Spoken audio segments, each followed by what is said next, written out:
Hey, well, today I'm angry at the line between church and state, and what I'm talking about is the fact that the line between church and state is not being honored. Now, this country, when it was formed, one of the principles that it was formed under was that there would be a separation of church and state.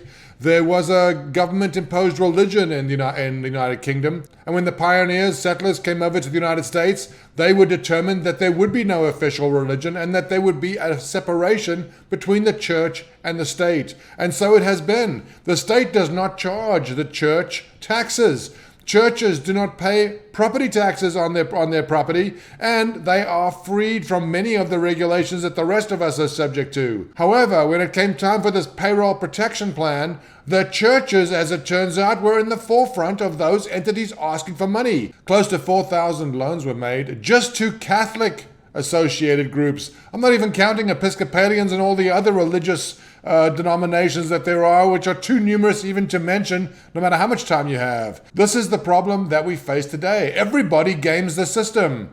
There should be no way at all that entities that are not taxable, i.e. churches, that fight so vociferously to be separate and not under the control of the state, that they can apply to the state for these emergency payroll loans. It's completely unconscionable. Now, you can read a lot of excuses that are given, i.e. this is to pay employees, people who are against it are anti-religion.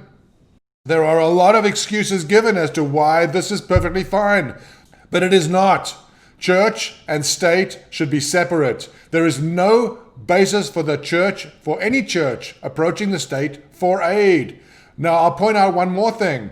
The payroll protection plan limited businesses to those with less than 500 employees, and the Catholic Church mounted a lobbying campaign where they spent tens of thousands of dollars to persuade Congress that they should be exempt from this law, because they claim that just because of the way the Catholic Church is set up with these dioceses under a bishop, that they actually are more independent and that it was right to correct it. They point out that even though these dioceses are under the control of a bishop and therefore they don't qualify for this sub 500 employee threshold, that special laws should be written for them. Special dispensations should be given to them. This is the whole point of this channel. We are against any special rules for any special group. We don't think Congress should write laws that they exempt themselves from.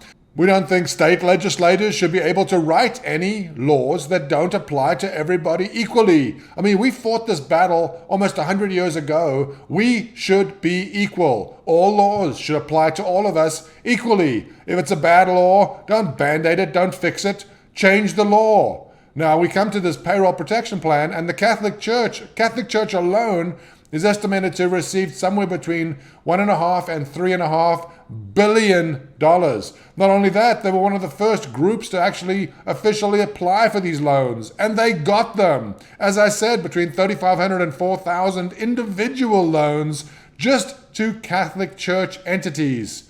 Just to Catholic Church entities. $1.5 to $3.5 billion. For organizations that claim that they're not even subject to the state's control, that anytime the state imposes any state imposition upon them, they are entitled to ignore it. They are separate from the state, a separate legal status, if you will. But when the time comes for free handouts, they are first in line. Disgusting and not surprising. Wake up.